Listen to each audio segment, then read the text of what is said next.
본격적인 강의를 하기 전에 아까 법당에서 그 세월호 사건에 대해서 잠깐 언급을 했었습니다. 그 가운데 인간은 환경의 지배를 받는다 이런 얘기를 했어요. 환경의 지배를 받고 상황의 지배를 받는다. 그런 얘기를 했습니다. 이를테면은 이런 거예요. 이제 내가 여기에 이제 뭐 성생이라 해도 좋고 의사라고 해도 좋고 무슨 아니면 훈련을 시키는 교관이라 해도 좋고 뭐가 되잖아요. 이제 가령 그러면 내가 여기서 이제 교육을 받는 사람한테 부당한 명령을 내리잖아요. 이게요. 부당한 명령을 내리면 그 명령을 따르지 않은 사람이 하나 나올 거 아니에요. 가령 예를 들어서 그러면 그것을 내가 응징을 할 거 아니에요. 그 사람이 말을 안 듣는 걸 내가 응징을 하지 않으면 다른 사람이 말을 안 들을 거니까. 그런데 그러면 나머지 사람들이 겁을 먹고 다 명령에 따르겠죠. 그런데 여기에서 우리가 어떤 걸 알아야 되냐면 그 응징을 하는 나는 한 사람이고 그 명령을 따르는 사람은 다수잖아요. 그 다수의 사람이 결합을 해가지고 들고 일어나면 싸운다. 그럼 누가 이기겠어요? 다수의 사람. 다수의 사람이 이기겠죠, 당연히. 네.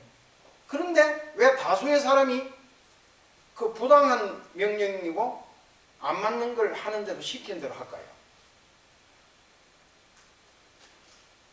그 한 사람한테 다 이길 수 있는 건데 이게 사회 조직에서도 그렇고 국가 조직에서도 그렇고 인간 사회에는 이런 메커니즘이 있어요. 이거 아주 단순하잖아요. 생각할 때. 아니 다른 데 얘기할 게 없고 저 독일의 인류 역사상 최악의 지배자 또는 권력자 또는 무슨 통치자로 지칭되는 히틀러라는 사람이 있었잖아요. 그럼 그 사람이 잘못한 것도 독일 전체 국민이 들고 일어나면 그 사람 하나 좀 쫓아내는 건 아무것도 아닐 거 아니에요? 그런데 그 많은 독일 사람들이 그 사람한테 다 순종하고 그 사람 명령이 다 따르는 거야.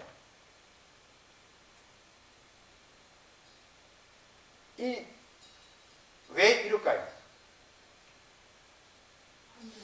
그러고 아니 유태인들이 수백만 명을 죽였거든.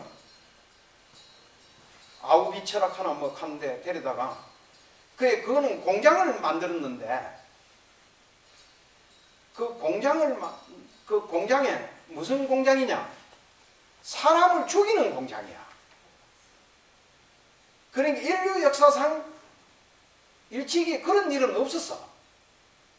어떤 사람도. 어떤 독재자도 사람을 많이 죽이기는 한 사람들이 많이 있지만 공장을 차려가지고 사람을 어떻게 하면 효율적으로 더 많이 죽일 수 있는가를 연구해가지고 공장에다 사람을 갖다 놓고 죽이는 거야. 그러면 그 많은 유태인들이 옷 벗어 이러면 옷 벗고 그 많은 사람이 그게 하는 게 아니에요. 그 한 놈이 나와서 하는 거야. 한 놈이. 그럼 유태인 수백 명이 옷 벗어 하면 옷 다 벗고 가스실로 들어가 이렇게 하면 줄 서서 쭉 들어가고 그러고 문 딱 닫으면 가스 딱 틀면 싹 한 번에 죽었다. 그 왜 거기서 한 사람만 나와가지고도 그놈한테 총 맞을 생각하고 이래도 죽고 저래도 죽을 거니까 총 맞을 생각하고 저항할 수 있는 거 아니에요.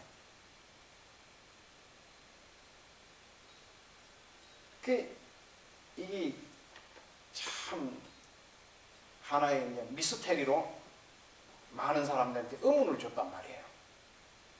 의문을 주고, 그리고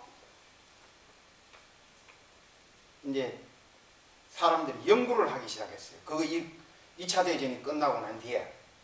히틀러라는 사람이 있었던 데가 그렇게 오랜 역사가 아닙니다. 히틀러가 죽은 횟수가 여기에 계시는 보살님들보다 나이가 더, 그게 어릴 때 태어나서 살고 있을 때 히틀러가 죽었어요. 히틀러가 죽은 데가 1945년도 아닙니까? 1945년도. 그때 뭐 정확한 날짜는 잘 모르겠는데 4월 달인가 얼마에 그때 독일이 항복하고 그 후에 8월 달에 다시 일본이 항복함으로 해서 그 전대미문의 인류 역사상 가장 참혹한 전쟁이었던 세계 2차 대전이라고 하는 것이 막을 내린 겁니다. 거기에는 이제 사람들이 연구를 해보니까 그 안에는 아주 왜 인간이 그렇게 되어 있는가? 그런 게 이제 하는데 많은 사람들이 한 것 가운데 이제 하나가 뭐냐 하면 유태인이라고 하는 사람들은 어떤 사람들인가? 이걸 연구를 해봤어요. 그 해보니까 지금 유태인들은 2차 대전 때하고는 정반대의 또 현상을 나타내고 있습니다. 이스라엘이라는 나라를 지금 이제 하나 이제 그때 그 히틀러한테 탄압받던 그 보상으로 어떻게 해서 서구 열강들의 도움을 받아가지고 팔레스타인이라고 하는 그 지역에 그 나라 점령하고 있던 땅을 빼돌려가지고 거기에다 이스라엘이라는 나라를 건설했어요. 그 건국을 했는데 해가지고 그러니까 그 팔레스타인이라고 하는 거기에 살던 원주민들이 또 저항할 거 아니에요. 지금도 계속 집단 학살이 반복되고 있는 거예요. 그게 자기들이 그런 억울한 죽음을, 떼죽음을 많이 당했으면, 우리는 그런 짓을 안 해야 되겠다, 이래 될 거 아니에요. 근데 그 사람들이 또 그걸 반복하고 있는 거예요. 있는데, 이 이제 부처님을 사상을 얘기하는 자리에서 내가 왜 이런 얘기를 끄집어내느냐 하면은, 불교는 우선에 어떤 종교냐 하면은,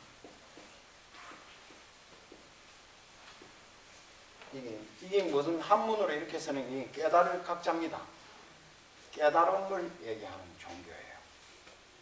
그런데 우리 중생은, 우리는 부처님의 반대되는 개념의 얘기가 하면 우리는 중생이다 이러잖아요. 중생은 이 뭐냐 하면, 무명, 이게 없을 무자입니다. 무명이야. 무명. 이 무명은 니꼬로 요즘 우리는 뭐가 무명이냐? 무명. 이제 우리가 흔히 보면 문명이라는 말을 알죠. 문명. 문을 밝힌다는 뜻이거든. 문명. 그런데 여기에 이제 뭐냐면 이 불교에서 말하는 이 무명에서는 이게 뭐냐 하면 우리가 많은 것을 착각하고 있는 거예요. 착각, 우리는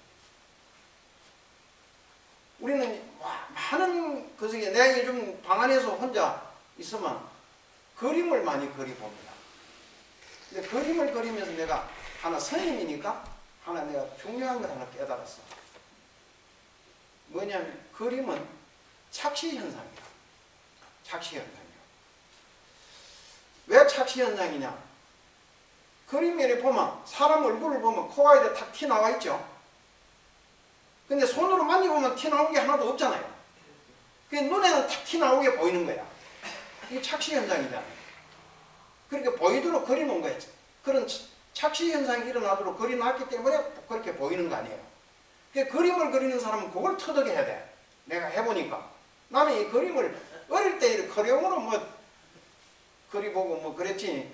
내가 언제 그림을 본격적으로 배울 기회가 있었겠어요. 그건 내가 스스로 터득했어. 그림이라고 하는 착시현상이구나. 우리 세상 살아가는데 우리는 착시 속에 삽니다. 이 기차가 타고 이래 또 앉아 있으면 사실은 기차가 지금 가고 있는데 자기가 타고 있는 기차가 가고 있는데 기차가 가는 걸로 느껴지는 게 아니고 창밖에 있는 사물이 움직이는 것처럼 보이잖아요. 그런 착시를 느끼게 되어 있는 거예요. 우리도 지금 현재 이 지구에 살고 있는 이거 자체가 착시예요. 해가 아침에 떴다가 저 서쪽으로 넘어가는 걸로 보이죠. 이게 착시 현상이에요. 사실은 해가 서쪽에, 동쪽에서 떠갖고 서쪽으로 넘어가는 게 아니고 지구가 돌고 있는 거예요. 이게. 우리 그거 정도는 상식으로 알잖아요. 근데 그건 착시 현상을 일으키게 되어 있는 거예요. 그래서 우리가 지금 보는 것에서는 모든 것을 착각하고 있거나 착시 현상 속에서 우리가 살고 있는 거예요. 그래서 이게 뭐냐 하면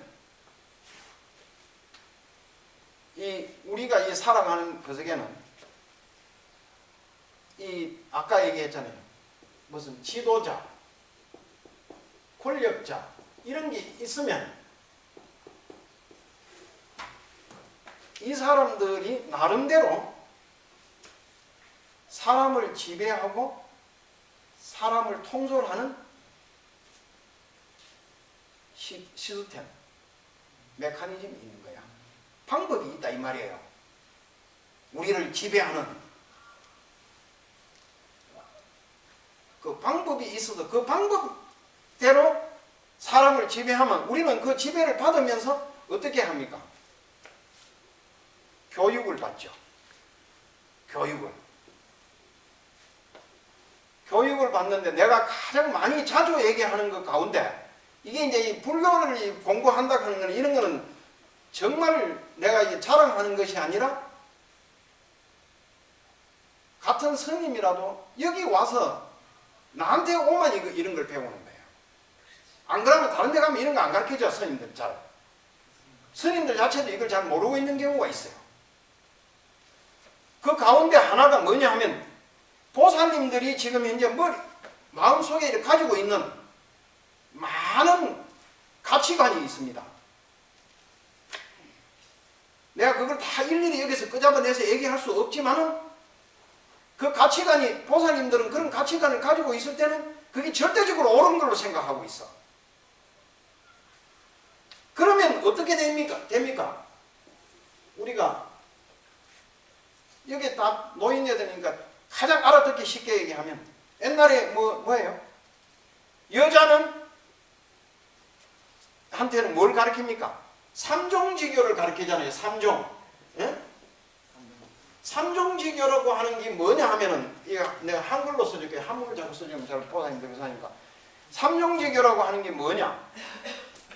태어나서는 아버지를 따르고 시집가면 남편을 따르고 죽어서는 남편이 죽으면 자식을 따른다. 그거 아니에요. 그 내가 전에도 이게 몇 번 얘기했는데 그런 가르침의 가치관에 의해서 만들어진 게 대한민국의 호적등본이야. 호적등본. 그래서 여자는 어떻게 돼 있냐? 자기 단독 호적을 못 만들게 돼 있는 거예요. 그래서 어떻게 되냐? 태어나서는 아버지 앞으로 호적이 돼 있다가 아버지가 시집을 가면 남편 앞으로 호적이 만들어지죠? 남편 죽으면 뭐예요? 자식 앞으로 호적이 가는 거예요. 그래, 그게 뭐예요? 호주제라고 하는 거예요. 호주제. 이거 지금 없어졌어요. 이게 내가 어느 때 없어진 지 몇 년 안 됩니다. 노무현 대통령 때 없어졌어요. 그 지금 동사무소에 가서 떼면 호적동본 이런 게 없어졌죠? 이거 없어지면서 호주제가 없어진 거야. 80 먹은 노인네가 이혼하면 어떻게 됩니까? 자기 호적을 혼자 못 만드니까 여자는 80년 먹었는데 어떨 하냐? 친정에 가는 거야. 친정에 그런 식구가 없잖아요. 오빠도 죽고 아버지 있는 내가 옛날에 죽었을 거고 80 먹은 사람이니까. 그러면 친정에 뭐 오빠라든가 동생이라든가 뭐 있어야 되는데 없잖아. 그럼 뭐예요? 자기 손잡을 되는 친정 손자가 호주가 돼 있잖아요. 근데 뭐야? 3살짜리가 돼 있다. 가령 극단적인 예로. 그럼 걔 밑으로 호적이 가는 거야. 옛날에. 이런, 그러니까 이게 왜 이런 가치관이 만들어졌을까요? 이 교육을 해갖고 이게 절대 가치로 생각하는 거야. 그래서 이 내가 어릴 때 이게 뭐 그 본인이 안 들으니까 내가 하는 건데 우리 고향 이 집에 시골 우리 집이 가면 나한테 사촌 되는 누님이 한 분 계신데 연세가 80이 넘었습니다 지금. 근데 이분 같은 경우는 일제시대 때 시집을 갔어. 지금 사람들은 그걸 이해를 못하는데 옛날에는 양반집에서 전통 혼례를 하면 먼저 어떻게 하냐면 시집을 가는 게 아니고 신랑이 여자 집으로 장가를 오죠. 그래서 거기서 혼례를 올리고 3일 동안 있다가 신랑이 갈 때 부인을 데리고 가잖아요. 근데 더 세게 하는 결혼은 어떻게 하냐? 3일 만에 바로 데리고 가는 게 아니고 신랑과 가요. 1년 후에 와서 다시 마누라를 데리고 가잖아요. 그 1년 후에 데리고 가기로 한 그 신랑이 1년 사이에 일본을 갔어. 거기다 해방이 됐어. 파리로. 신랑이 안 돌아왔어. 그 뭐예요? 조총련. 그 조총련으로 활동하다가 그 일본에서 정착해서 그 장가가고 사는 거야. 근데 부인은 뭐예요? 그럼 그 누님은 시집을 갔어야 되는데 결혼은 했지만 시집을 못 갔잖아요. 친정에 있는 거야. 신랑이 와서 데리고 와야 되는데 그 데리고 갈 신랑이 안 오니까 평생 수저라고 한다는 거야. 그 덤태기가 이런 덤태기가 없잖아요. 근데 옛날에는 그런 게 흔하게 있었는 거야. 그게 옳은 가치관이라고 할 수 없잖아요. 그런데 우리가 그 교육을 받으면 그게 절대 가치로 생각하고 그래 사는 거예요. 사는 거. 그렇기 때문에 우리가 많은 것 가운데는 이게 옳은 거다 이거 인식하고 있지만 이게 옳은 게 아닌 거야. 착각하고 있는 거예요. 착시 현상을 일으키고 있고. 이 세상에 그런 게 많아. 내가 지금 그 다 일일이 예를 들어서 이거 설명할 수 없지만 하나만 얘기하더라도 우리가 그런 속에서 살았잖아요. 아니 다 여기 계시는 여기 연세 드신 분들이 그렇잖아요. 일부종사 해야 된다. 그리고 무슨 재가는 하면 안 된다. 신랑이 죽고 난 뒤면 재가하는 그거는 안 된다. 이렇게 그런 가치관을 지배하던 시대에 살다가 지금 온 거 아니에요. 그런데 지금 현재 대한민국이 지구촌 안에서 이혼을 제일 많이 하는 나라입니다. 그 가치관이 일시에 무너져가지고 지금 현재 그런 현상을 나타내잖아요. 그래서 그런 것을 그런 잘못된 걸 밝히는 게 그게 문명이야. 문명이라는 게 사실 우리가 보면은 문화, 문명 이러잖아요. 문명이라 이렇게 하니까 우리는 이제 무슨 그 어떤 사람은 문화 이렇게 하면은 무형, 이게 뭐 한문으로 자꾸 써요. 무형의 그는 문화라고 하고 유형에 있는 거, 유형. 형체가 있는 것은 뭐라고 하냐? 문명이라고 한다. 문화란 말도 있고 문명이라는 말도 있고 이렇게 하는데 그렇게 해석하는 사람들도 있고 이런데 그런 게 아니고 우리가 정말 고대부터 이렇게 문명이라고 하는 말을 쓸 때는 문이라고 하는 것은 뭐예요? 우리가 거리기도 하지만 문자를 통해서 우리가 가치관을 형성하고 우리가 모든 것을 만들어가는 거 아니에요. 그걸 밝히는 거야. 그래 그걸 밝히면 뭐예요? 깨달음을 얻어야 되는 거예요. 깨달음을. 그래서 우리가 지금 현재 공부하는 것은 불교를 공부하는 것은 이걸 가자는 거야. 이런 착각, 착시 이런 것을 극복하고 그러면서 그런 것 속에서는 그런 게 뭐예요? 기존 가치에 대해서 가감하게 모든 것에 다 저항하라는 게 아니에요. 기존 가치에 대해서 저항할 줄도 알아야 된다. 저항. 거부할 줄 알아야 되는 거예요. 이게요.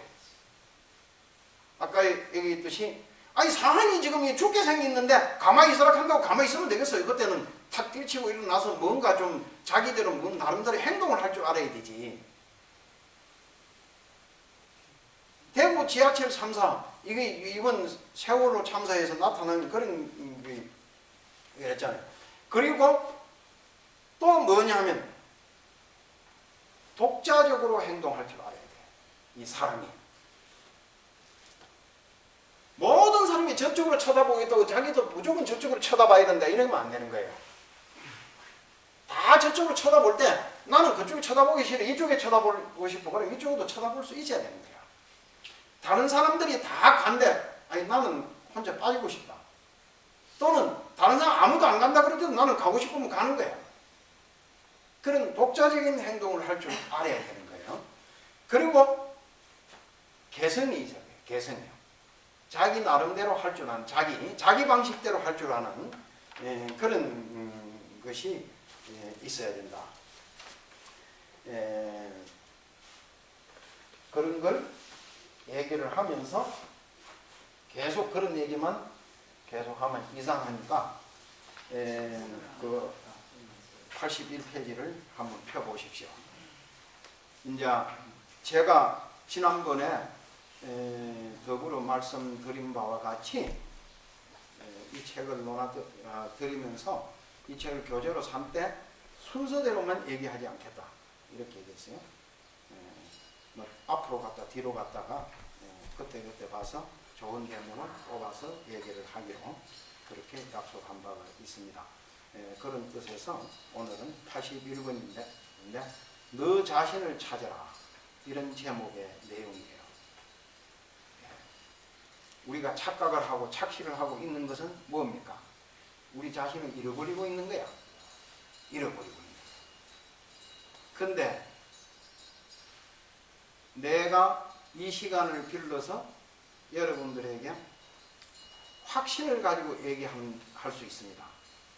인류 역사상 가장 먼저 이 인류에게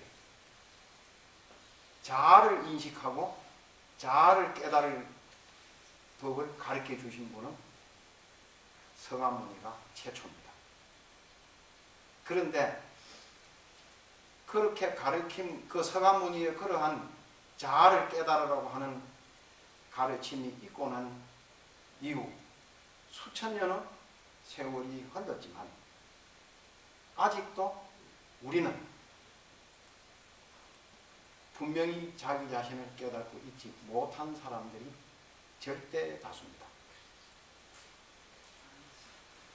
내가 볼 때 분명하게 자기를 깨닫고 있는 사람 몇 못 봤어요. 그래 한번 원문을 읽어볼 테니까 한번 들어보십시오. 너 자신을 찾으라. 젊은 청년들아, 들뜬 마음을 멈추고 여기 잠시 앉아보아라.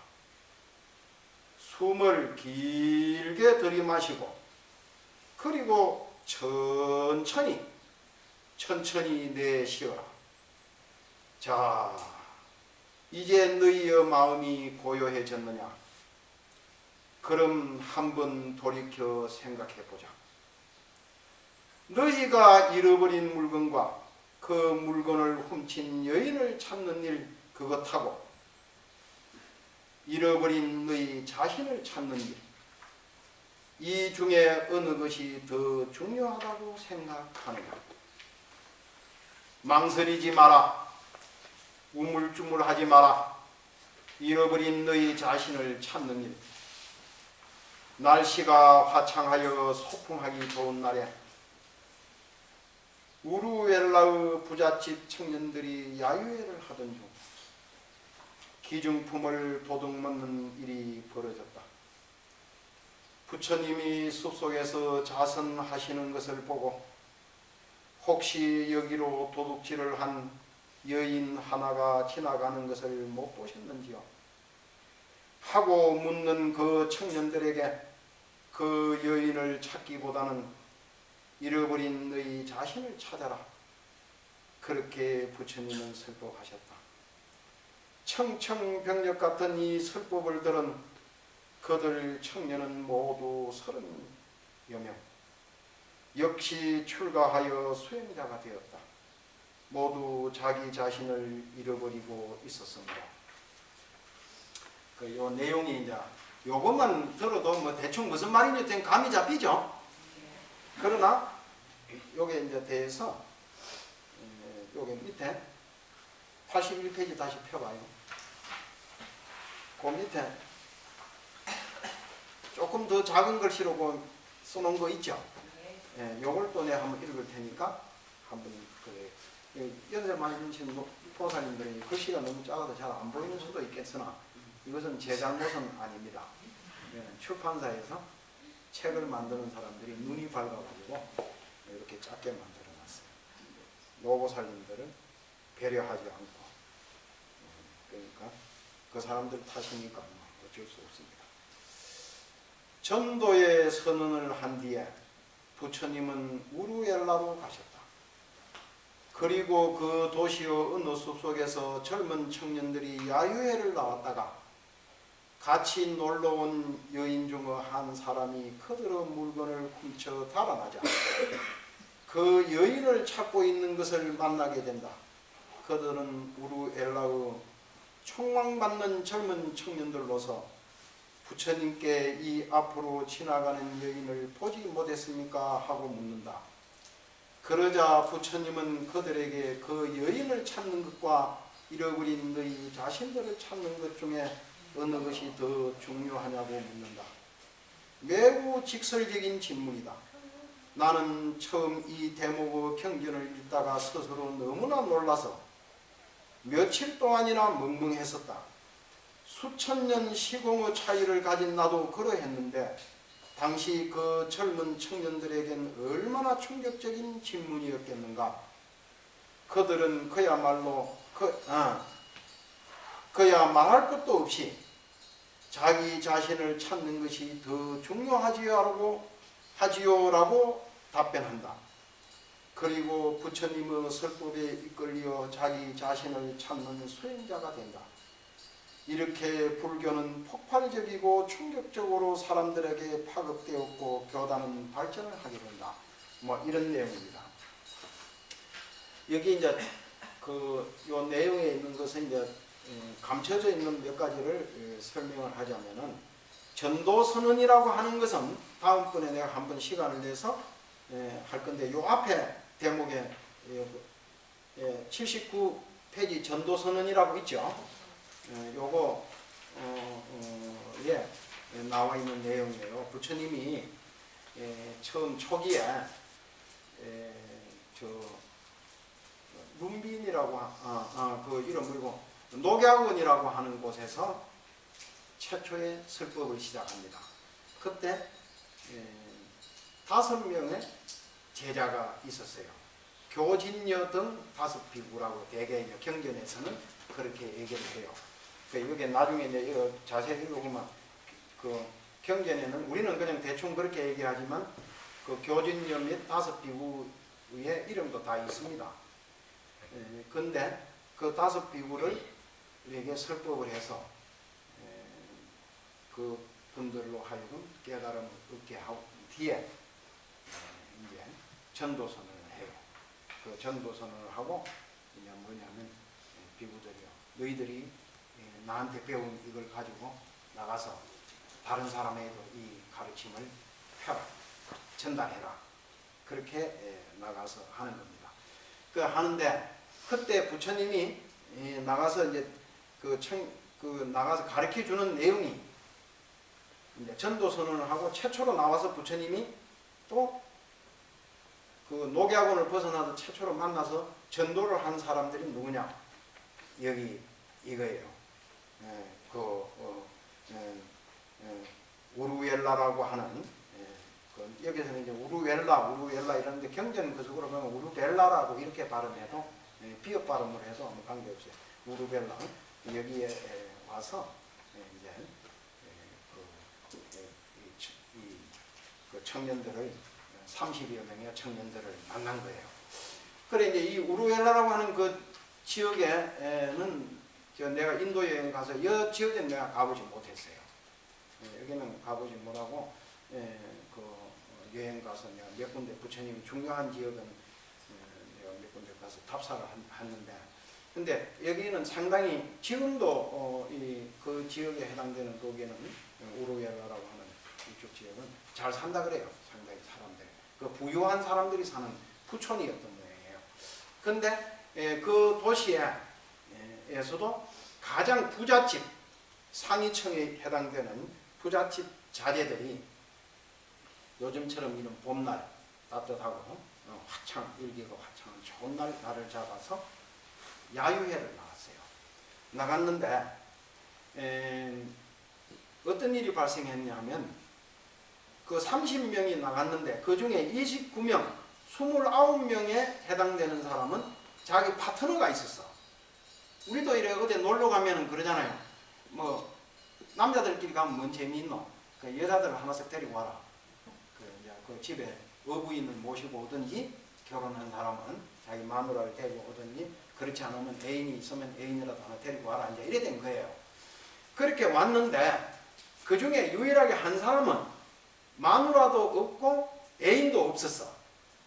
그래서 누구를 데리고 갔느냐?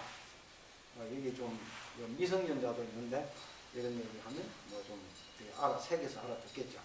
지금 시골 가면 뭐 티켓다방 아가씨 같이 돈을 주고 파트너를 살 수 있는 상대가 있잖아요. 예? 예. 아니 내가 어디 얘기를 들으니까 누구한테 들으니까 시골의 티켓다방 아가씨들이 그런 역할도 한다 그래. 내가 얘기를 들어보니까. 그래서 그거를 그 파트너를 돈을 주고 산 거예요. 그 여인을 데리고 간 거예요. 가서 거기서 야유회에서 이제 뭐 싸가지 간 음식도 먹고 술도 먹고 춤도 추고 노래도 부르고 즐겁게 놀았죠. 요즘은 우리나라에서 그런 문화가 좀 급격하게 사라졌어요. 그것도 하나의 교육의 건데 그게 나는 반드시 왜 사람들이 그걸 그렇게 충실하게 잘 따르는지를 나는 좀 이해하지 못하는 그런 가운데 하나야. 그런데 아니 60년대나 70년대쯤에는 이 봄날 되면 시골에 있는 분들이고 도시에 있는 분들이고 저 배울가 같은데 그런데 가고 솥 걸어놓고 물고기 같은 거 잡고 뭐 아니면 집에서 장만한 그 음식 같은 거 가서 막 놓고 술 먹고 노래 부르고 막 춤추고 놀고 그거 굉장히 했잖아요. 네. 그게 많이 하셨잖아요 옛날에. 그렇게 못 해요. 네? 오다가 막 버스 안에서도 막 흥이 다 식지를 안 해가지고 버스 안에서도 놀고 막 그러잖아요. 뭐 한데 아니 버스 안에서 노는 거는 좀 위험하니까 그런 거는 자제하는 거를 하지만 그리고 또 그거 할 때 사찰이 괴로웠어요. 아니 심한 경우는 절 마당에까지 와서 그렇게 놀아. 옛날에 보면 해인사 같은 데도 그 밑에 해인사 밑에 그 계곡에 한 와가지고 그 노래 부르고 막 노는 사람들이야. 그러면 시끄러워가지고 견딜 수가 없어요. 그러니까 그런 장소에서 그렇게 하는 것은 좀 안 해야 되죠. 그럼 왜냐? 타인들에게 방해를 주는 거니까 안 해야 되지만 아니 그런 거 없는데 이거 많잖아요 지금 현재. 그런 데서까지도 안 하는 문화가 돼버렸어. 그만 거기 요즘 그런 걸 내가 못 봤어요. 옛날에는 70년대 80년대까지만 해도 우리 문화에 그런 게 굉장히 많이 있었는데 그 야유회 가면 그래가지고 애들도 뭐 요즘 애들은 그런 걸 애들도 그런 걸 안 하더라고요. 옛날에는 여기 계시는 뭐 보살님들 뭐 50대까지는 그런 걸 많이 하셨을 거예요. 통기타 하나 울러매고 녹음기 있다고만 한 거 하나 울러매고 그래가지고는 그걸 막 크게 틀어놓고 기타 치면서 그래하고 그리고 거기서 끝내 이 개울가 같은 데 이런 데 텐트 쳐놓고 그런 데서 막 그 친구들끼리 그 중학생, 고등학생 되면은 그런 걸 많이 했는데 요즘 그런 게 싹 없어져 버렸어요. 예.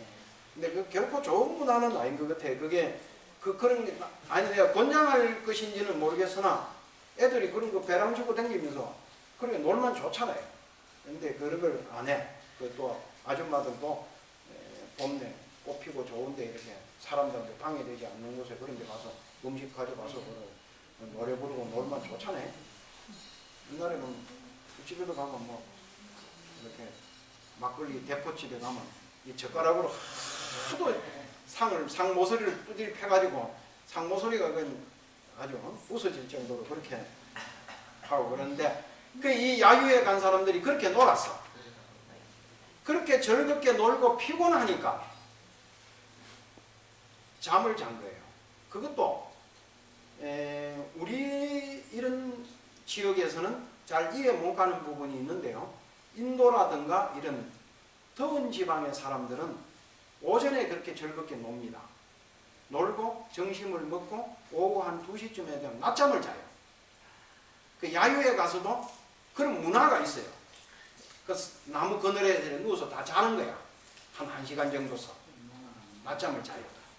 그 지금도 그쪽 사람들은 그렇게 합니다. 저 남방 쪽에 더운 지방의 사람들은 그게 이제 낮잠을 잔 거야. 근데 그 낮잠을 잔 그 순간에 유일하게 돈을 받고 파트너로 따라온 여인이 있다 그랬죠. 그 여인이 다 잠자는 틈에 남자들도 지금도 인도나 이런 쪽에는 가면 하는데 남자들도 귀걸이하고 목걸이하고 이렇게 그 장식품이 많습니다. 그래 장식품이라든가 뭐 이런 거, 돈 지갑 같은 거 뭐 이런 거 있을 거 아니에요? 좋은 거 그걸 훔쳐가지고 한 보따리 들고 도망을 가고 있어요. 그러니까 그 여인을 찾아서 이제 그 잠 깨가지고 보니까 다 도망을 가고 없으니까 그 여인을 붙들어야 될 거 아니에요. 황당하니까. 그래 이제 찾아서 나섰는데 그 숲속을 헤매다가 그 어느 한쪽 숲속의 나무 밑에서 자선을 하고 계시는 부처님을 만난 겁니다. 그래 가서 물은 거예요. 방금 이 앞으로 뭐 보따리 하나 들고 급하게 도망가는 여인을 보지 못했습니까? 물으니까 그 청년들아 너 그러면 잠깐 와서 앉아봐라. 그 찬이라고 이렇게 사방에 이리저리 뛰댕겼으니까 숨도 가쁘고 그럴 거 아니에요. 그러니까 들뜬 마음을 멈추고 여기 잠시 앉아보아라. 숨을 길게 들이마시고 심리적으로 안정을 주는 거죠. 그리고 천천히 내쉬어라. 그래 딱 고요하게 마음이 정리가 된 상태로 앉으니까 이제 그 부처님이 하시는 말이 그거예요. 그래, 그 여인을 찾는 것과 너희들 잃어버린 너희들 자신을 찾는 것, 이 둘 중에 어떤 것이 더 소중하냐? 그런데 이렇게 물으면 지금 현재 우리도 이 순간에 물론 잃어버린 그 여인을 찾는 것보다 잃어버린 나를 찾는 것이 더 중요하다는 걸 다 압니다. 알지만 잃어버린 나를 찾는 것은 내일 찾아야 되고 모레 찾아야 되고 이거는 잃어버리는데 어디로 뭐 기회가 계속 있을 것 같은 생각이 드는 거예요. 그러니까 이것보다는 그 여인은 지금 못 잡으면 영 아직 못 찾잖아요. 대개 다 그렇게 가고 있는 거예요. 우리는 인생을 지금 그렇게 살고 있어요. 사실 이 비유적으로 잃어버린 여인을 찾고 있는 거예요. 우리가 지금 현재 여러분들은 다 그렇잖아요. 뭐 아니 여기에 있는 분만 그런 게 아니고 우리 모두가 다 지금 돈을 찾아다니고 또 기타 뭐 명예를 찾아다니고 권력을 찾아다니고 기타 어떤 게 어디 뭐 좋은 거 없나 하고 지금 헤매고 있잖아요. 헤매고 그렇게 인생을 살아온 거야. 그렇게 그 한국에 사는 게 아니고 인생을 모든 인생의 대부분을 그렇게 허비하고 있는 거예요. 그런데 우리가 이제 한번 생각해 보자고. 네. 아이고 시간이 큰일 날 뻔했네. 이걸 안 봤으면. 나는 지금 한 30분도 얘기를 안 한 걸로 이런 생각했는데 우리가 한번 생각해봐요. 그 오랫동안 우리가 돈을 찾는 일, 돈을 찾아다니는, 돈 벌려고 그 돈 찾아다니는 거, 돈을 따라다니는 것도 중요하죠. 그걸 완전히 포기하는 거 아니에요, 사실은. 그런데 그런 중에서도 우리가 지금 안 하고 있단 말이에요. 돈도 찾고 자기도 찾아야 되는 거예요. 이게요. 이게 이제 어느 시민사회단체가 어떤 운동을 하느냐 하면 이런 거예요. 가정주부들에게 자기 이름 찾아주기 하자. 운동을 하는 거야. 자기 이름 찾아주기. 그 왜 이름 찾아주기를 하느냐? 우리가 흔히 전업주부라고 그러죠. 가정에서 살림만 하고 애들 키우면서 전업주부로 사는 사람이 많잖아요. 그러면 어느 순간 자기는 없어져 버린 거야. 그 자기가 어떻게 없어지느냐? 우선 자기 이름이 없어지는 거야. 그게 뭐냐? 애기 이름에서 빛나 엄마다. 그럼 자기는 그 자기 이름은 없어지고 딸 이름을 빼서 뭐 아무개 엄마다. 아무개 뭐 무슨 그 새끼다. 그리고 또 누구예요? 아무개 마누라다. 이거 아니에요. 그 평소에 어디 가서 자기 이름 쓸 데도 없고 자기 이름을 사용할 데가 없는 거야, 별로. 그렇게 하면서 서서히 어떻게 되냐? 자기를 잃어버린다. 일상적으로. 그래서 정말 수도를 해가지고 도를 깨달아서 자기를 찾는 것도 중요하지만 실제 이 부처님이 우리에게 인류에게 던지는 이 메시지 속에서는 그런 경지까지 안 가더라도 아까 처음부터 얘기했죠. 남에게 종속돼서 사는 삶. 이런 게 아니에요. 이게 불교는. 우리가 어떻게 무슨 잘못된 가치관 속에서 살아가는 삶 이런 게 아니야.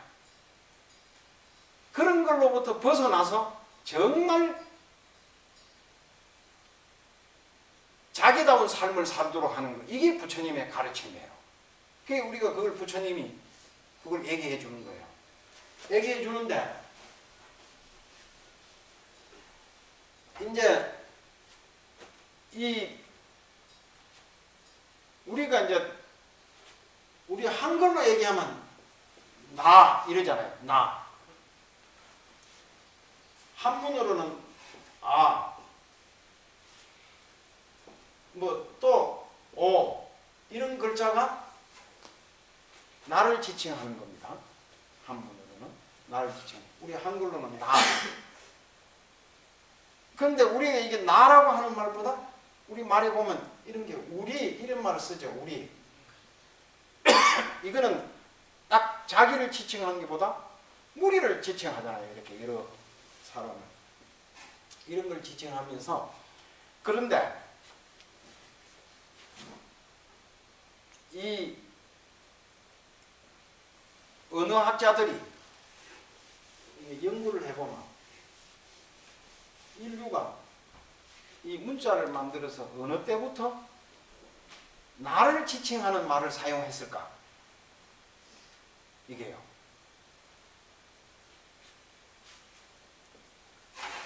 중국에 불교가 들어오기 전에 나, 오 이런 거에 대한 한문 글자 없었습니다. 이 글자 생긴 지 얼마 안 돼요. 논어라든가 이런 데 보면 이 여 이런 거는 있어요. 이런 글자는 있지만 이게 없는 거예요. 이 말이라는 게 참 재미있어요. 이게 자기가 그러한 가치관과 그러한 사고와 그색이 없으면 그 말이 안 생겨. 근데 이게 엉뚱한 얘기가 되는 것 같은데 이제 얘기가 나왔으니까 뭐 시간 다 됐지만은 몇 마디 더 할게요. 우리가 그녀라는 말이 있잖아요. 그녀. 그녀. 이 말이 이게 우리 그 세계에 와서 현대적 용어예요. 이게 현대적 용어.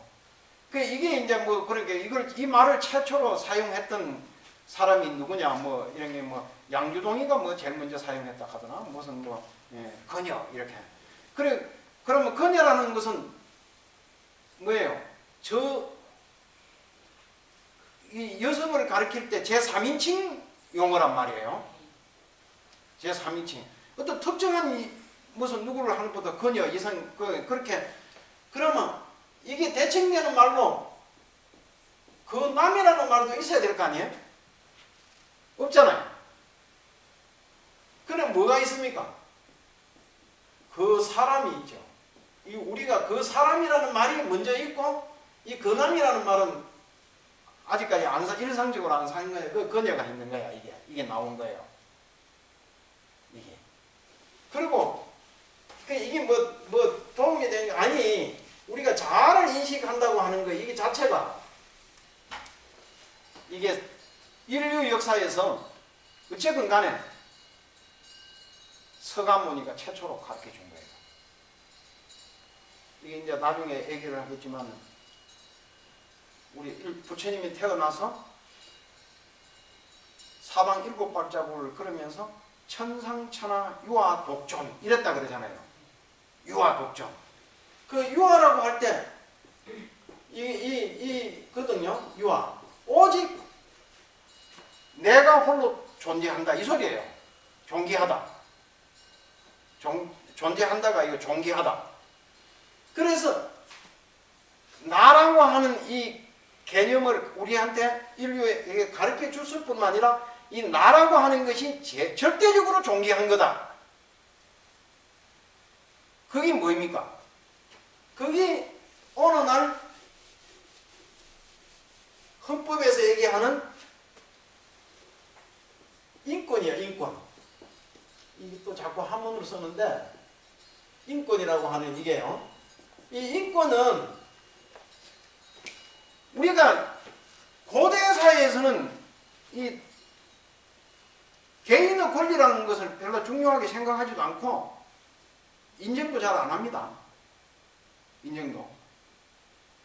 그래서 아니 우리가 옛날에 뭐 삼종지교를 가르칠 그 당시에 한 여인으로서의 독자적 권리, 여인의 인권에 대해서 안 가르쳐 주잖아요. 그거 얘기를 안 해주는 거야. 그런 건 안 가르쳐 주는 거야. 왜? 가르쳐 주면 위험하잖아요. 탁 튀 나오고 하니까. 내가 그런 시를 하나 썼는데 택시를 타고 가는데 택시 기사가 흥분을 해갖고 막 나한테 욕을 해. 나를 욕하는 게 아니고 막 욕을 해요. 그럼 왜 그러십니까? 왜 흥분하고 그러십니까? 그러니까 막 민주주의 한다 그래가지고 세상이 다 망쳤다 이거야. 민주주의 한다고 해서. 그럼 아니 왜 민주주의가 좋은 건데 왜 세상이 망쳤습니까? 이러니까 뭐라는 게 아니라 이 사람이 옛날 박정희 때 모양으로 획일적으로 쫙 명령 떨어지면 쫙 시킨 대로 하고 그러면 세상이 얼마나 편하고 좋냐 이거야. 새 아침이 밝았네. 뭐도 일어나. 무슨 새마을을 가꾸세. 노래가 쫙 튀어나오면 모든 사람이 대한민국 국민이 싹 그때 잠이 다 깼습니다. 그러고 나서 마당 청소하고 딱 했어요. 지금 모양으로 지 일어나고 싶은 시간에 일어나고 지 자고 싶은 사람이 마음대로 자고 이러는 게 아니야. 옛날에는 그 길을 걸어가다가 국회 하양식 한다고 노래가 나오면 서울 시민들이 늘 가다가 뚝 서갖고 이렇게 하고 있었잖아요. 그 요즘 그거 안 하잖아요. 영화관에 가서도 영화에 보는데 동해물과 백두산이 그거 애국가 안 나오잖아요. 옛날에는 그거 안 나오면 큰일 나는 걸로 생각했잖아요. 그래, 그게 이제 뭐냐면, 이렇게 얘기하면 나한테 자꾸 정치적인 발언이라 하는 사람들이 있는데, 그게 핵일교육이라. 핵일교육.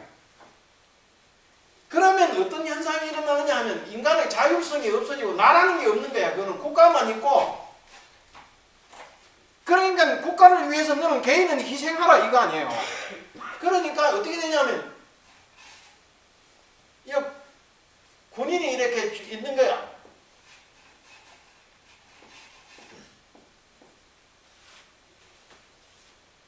앞으로 가 이러면 이거 낭떠러지잖아요. 아니 일본 시대 때 실제 그 이름 뭐이고 우리나라 왔던 이등방문이라고 하는 이토 히로부미 있잖아요. 히로부미가 그 교육을 그 군대 전시 시찰을 가니까 우리 군대가 얼마나 위대한가 하는 걸 그 석이 보여주려고 이게 실제 실화예요. 앞으로 깔하니까 이 군들이 가고 떨어져 죽는 거야. 지휘관이 멈춰 가기 전에는 계속 떨어져 죽는 거야. 왜? 그렇게 교육받았습니까? 그게 핵일 교육인 거예요. 그게 막 그러니까 이거를 개인이 그럼 여기는 뭐예요? 개인은 없는 거야. 개인은. 그러면 이 군대만 그런 거냐? 그게 아닌 거예요. 다 여러분들이 다 어릴 때부터 그런 교육을 받았잖아요. 집안에서. 아니 가정주부로서의 자기는 개인의 인권은 없잖아. 없고 그냥 가정을 위해서 집안을 위해서 또 밖에 나가면 남자는 뭐예요? 그 개인이 없잖아. 국가를 위해서. 그런데 민주주의는 어떻게 되어 있느냐? 이게 갑자기 불교 얘기 안 하고 민주주의 얘기하는 것 같지만 이게 개인의 자아의 눈을 뜨지 않으면 이런 게 안 나오는 거예요. 이게 어떻게 민주주의는 뭐냐면 우리가 국가를 위해서 있는 게 아니고 헌법에 명시되어 있어요. 이거는 내가 그냥 만들어서 하는 게 아니야. 국가가 개인을 위해서 있는 거야. 개인을 위해서요. 그래서 국가가 개인의 안녕과 개인의 행복을 지켜주지 못하면 존립 가치가 없는 거예요. 그걸 가르쳐 주는 거야. 그걸 가르쳐 줘야 되는데 헌법에 그렇게 돼 있어. 내가 이거 하는 말이에요. 그런데 학교 교육에서도 지금 우리나라가 그런 걸 안 가르치는 거야. 사실은. 이걸요. 이게 그렇게 중요한 거예요. 이걸 우리가 이제 배워야 되는 거야. 이걸. 자아라고 하는 거. 그래서 우리가 지금 그래가지고 지금 다 잃어버리고 살고 있는 거예요. 자기를 잃어버리고 살고 있는데 그래가지고 집에서도 아이고 마누라는 뭐예요? 무조건 남편 시킨 대로 해서 하늘이고 남편은 마누라는 뭐예요? 남존여비다. 남편은 하늘이고 마누라는 땅이다. 그래 종체 그래가지고 앉아가지고 이거 남자분들 몇 분 계시는데 그걸 통해서 남자들도 자기의 인권을 최신은 잃어버리고 있는 겁니다. 여자의 인권을 찾아줌으로 해서 오히려 남자가 손해를 보는 것이 아니고 남자도 자기 인권을 찾는 거예요. 그래 그런 거는 또 나중에 얘기할 수 있는 기회가 충분히 있을 걸로 보면서 하여튼 불교가 우리에게 가르치고자 하는 절대적 가치, 그거는 자기를 찾는 것, 이것을 부처님이 가르쳐 준 것이다. 그래서 불교가 뭐 하는 거냐, 이게 지금 우리 실천불교 학교가 하니까 교리의 사성계,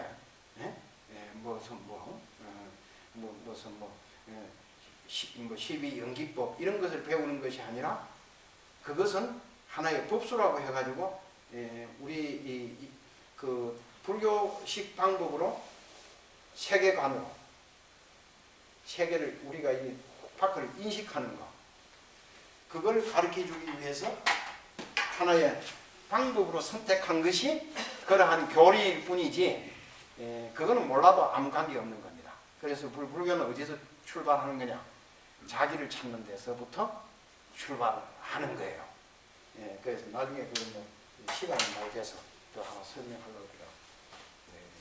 오늘 이걸로 두 번째 강의를 마치도록 하겠습니다.